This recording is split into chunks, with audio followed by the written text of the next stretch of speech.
After he set the monster ablaze, it thinks to itself, magic. He was a mage all this time? No, I haven't seen this brat trigger magic. It then came to a realization. Those strange sword swings in the air were the magic triggers, cutting his own strings to activate magic. That's absurd. It's not theoretically impossible, but for such technique to actually exist, Eugene watches as it falls to the ground. We see that it's nighttime in the village. The monster is tied up and subdued, and Eugene moving the villagers from the cave. Suddenly the left side of his chest thrubs him, causing him to grunt in pain. Jin begs him not to overexert himself, which Eugene tells her in a weak voice that he's fine. He just got the last one out. Jin is confused as to why there are so little of the villagers.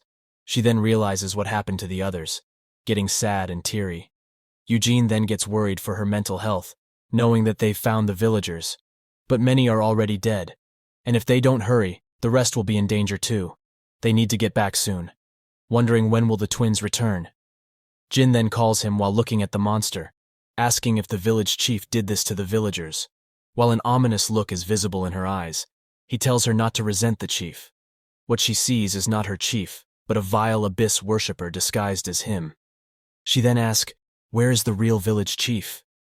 He is unable to answer her question because he knows that the real village chief is probably already dead. She then starts crying and apologizes for making it difficult, saying he doesn't have to answer. She's already guessed what might have happened to the chief. To an extent, Eugene can only remain quiet. He thinks to himself that resignation. To these people, death is all too familiar. So even such a young child learns to accept it like an adult, just like how he was before Lord Phelan's salvation.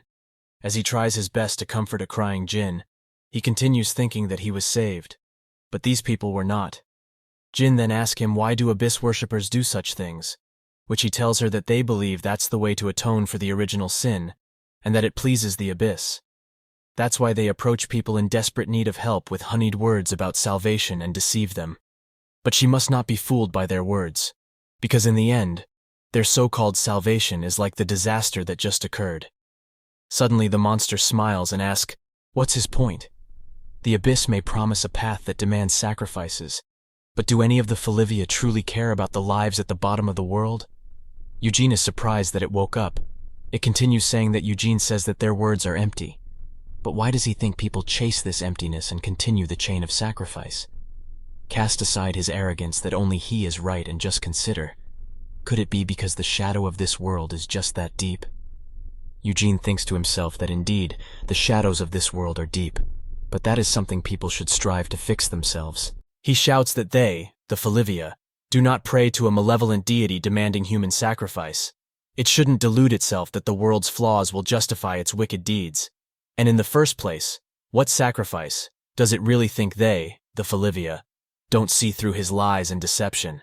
It then shouts at him to silence, calling him a parasitic infidel, saying the rightful ruler of the horizon is the abyss. Be grateful for their mercy, which allows even his blood and flesh to serve as offerings to the abyss. Suddenly a giant demonic eye appears, looking down on the monster, making it unable to speak, confusing Eugene. It then starts crying out, saying that the abyss has answered, frightening Eugene. Suddenly Rob calls out to Eugene from the distance, which he's surprised to hear. Rob shouts that if Eugene's there, he should get out there and help. As he rushes to them to help, he asks what's going on.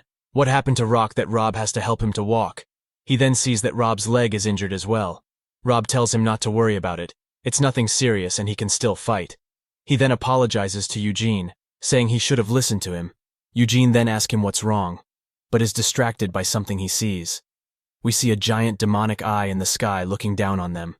Eugene is shivered with horror as he realizes that the eye of the abyss is in the sky. As a hole opens up in the eye, we see hands coming out of it, filling everywhere with red. Eugene can only say what the hell in disbelief and horror. The monster laughs in delight, saying the abyss has sent forth its envoy for its devotees. As a demon partially comes through the hole, the monster calls it the emissary of the abyss, saying that the demon should use Eugene and the others' blood and flesh to fortify its corporeal form. We then see a deer in a building smiling while drinking tea, looking at pictures with Eugene in them, but everybody else's faces are cut or ripped out, and saying it's late, wondering if he should go and meet it. A lot of cords are connected to him and pumping him with what looks to be something of the abyss. His body is also full of scars, showing that he's been injured heavily on numerous occasions. which is strange for a doctor which he claims to be. We then see Eugene preparing to fight the demon that came out of the hole. He can only look at it in disbelief.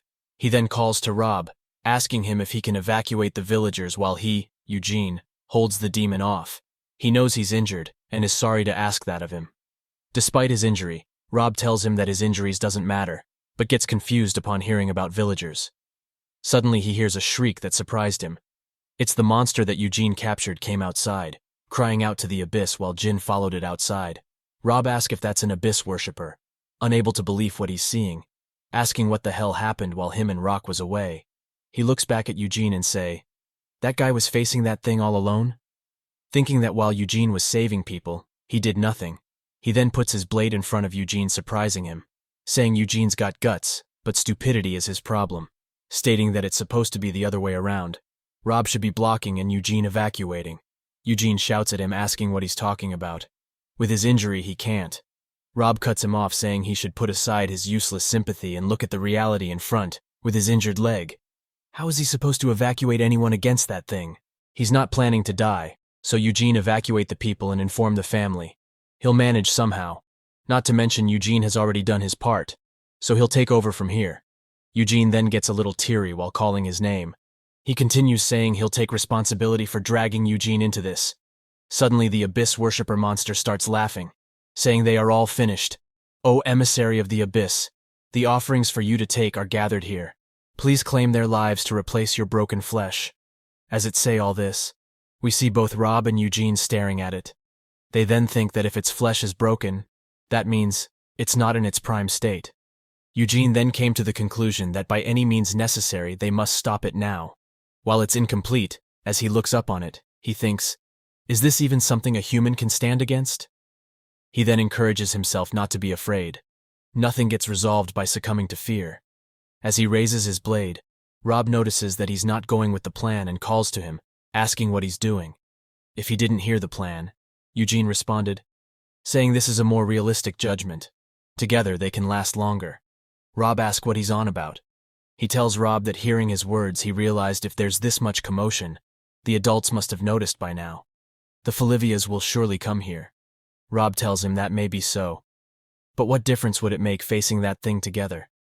As Eugene's eyes starts glowing, he says it's okay, and Rob should trust him. Rob is surprised to see him with the eyes of Folivia, asking how did he awaken it.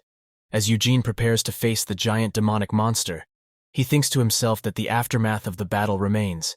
He can't fight intensely. He'll focus on dodging the attacks. As he says this, we see a giant fist coming towards them. He can only stare in confusion and horror. With one hit, the giant demonic monster destroyed the whole area, sending everybody and everything flying. As Eugene falls back down, we see that he gushed out a lot of blood from his mouth. As he lays there, he thinks that it's impossible, looking at the monster, thinking that with just one punch, as the abyss worshipper monster looks on in amazement, it then excitedly tells Eugene to behold, calling him an infidel, saying he mocked their faith as falsehood, but see how the abyss rewards their belief. As Eugene squeezes his lips, he says he's sorry. If he had listened to Rob, at least some people would have been saved. We see that Rob is on the ground not moving. He continues thinking that if it was his older brother here instead of him, would the outcome have been different? The giant demonic monster then starts to prepare a powerful magic attack. The abyss worshipper monster realizes that with an attack like that, everything here will be obliterated. It then starts begging that it's gathered sacrifices here, so the giant demonic monster must show some mercy. Amidst all this, we see Eugene apologizes again while getting up, saying it's because he's lacking. This confuses the abyss worshipper monster. It wonders how can he move. Eugene then rushes towards the giant demonic monster's magic attack, saying at least, as long as his body can move at least for a minute, he'll protect. The giant demonic monster then shoots the magic at him, which he prepares to face with his sword. A big flash occurs when it collided with him. We see the abyss worshipper monster is in disbelief, saying it's impossible. We see that Eugene cut through the giant demonic monster's magic attack. Although it destroyed his sword, and a part of his clothes, it also created a hole in the sky. The abyss worshipper monster then think to itself that amidst the cascading flood of magic power, Eugene read the flow of the strings and cut through. It wonders if that's even possible. Then is there even any magic, which this novice boy can't cut through? All while it thinks this, we see that Eugene's sword is melted down and part of his clothes destroyed, with heavy blood coming from his mouth and nose. Eugene then looks at his sword and laughs, saying only if his sword was intact, before collapsing. The Abyss Worshipper monster then looks up and sees stars in the hole Eugene created. It then says that they are the stars of the usurpers in a surprised voice, thinking that they are watching over Eugene, wondering why. But now that it thinks about it, the Abyss was also in a rush, manifesting despite the shortage of offerings and not taking the available offerings, but trying to kill Eugene immediately. It looks at Eugene wondering what exactly is he to attract the attention of such transcendental beings. It then goes in for the kill while Eugene is unconscious, thinking that whatever the reason, before he grows further, he needs to be killed right now. But before it could do anything, a deer appears and strikes it down in one slash, smiling and saying sorry, as its head flies. It is confused to see a deer. A deer continues saying that's going to be difficult, because Eugene is his beloved nephew. As he picks up Eugene, we see the giant demonic monster looming over them. A deer says he can't just leave him to die here. After some time passed, Eugene regains back consciousness. We see a bloodied Adir carrying him and asking him if he's awake, which Eugene can only utter the word where. He then realizes that Adir's carrying him, asking why is he here, which Adir replies saying he came to fetch him because he was late.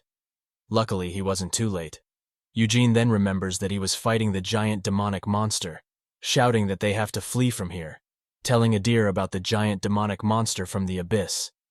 Adir then tells him not to worry, it's all over now. We can see behind them is the giant demonic monster's corpse on the ground, filled with wounds and blood. This confuses Eugene, which he turns to Adir. Adir says for now they should go back and talk. The scene then changes to Eugene in a town looking at some flowers, saying that they're pretty. He then asks the seller how much for the flowers, which in return she asks, "Who do we have here?" If it isn't our youngest master, asking for what reason would the young master, Eugene, need flowers. The seller wonders if Eugene has a girlfriend, which he dismisses saying he's visiting a friend in the hospital. The seller then asks if it's the twins, saying she did hear the story of the masters venturing into the forest a few days ago to vanish demonic beasts, saying Eugene must have also been hurt during that, hoping it's not serious. He tells her no. Fortunately, nothing like that. But how is she already aware of what happened? She tells him that of course the young master's bravery saving the poor villagers from monsters has been buzzing around town as tales of his heroism. Eugene, who is surprised, asks, "How did everyone find out?" "The family council is still in session," she says. How could they not find out? There's more than one military family inside the town walls. Everyone knows that the young masters acted on their own, and even the fact that the nations are awaiting the council's response. Eugene then gets overwhelmed with worry thinking about his older brother and how he'll respond to this, saying he forgot about that. She then gives him the flowers, saying it's a gift for their young masters, since Eugene's bound to get scolded quite a bit later. It's only right that at least she looks after the little heroes. Eugene tries to refuse saying thanks, but he really shouldn't. She tells him not to say no. He's already shown such bravery at a young age. He should take it as a sign of support, and he shouldn't resist too much or it'll never end. He asks her what she means never end. We then get to see what she means, as everywhere Eugene goes, everybody offers him gifts till his hands are full and he can't carry anymore.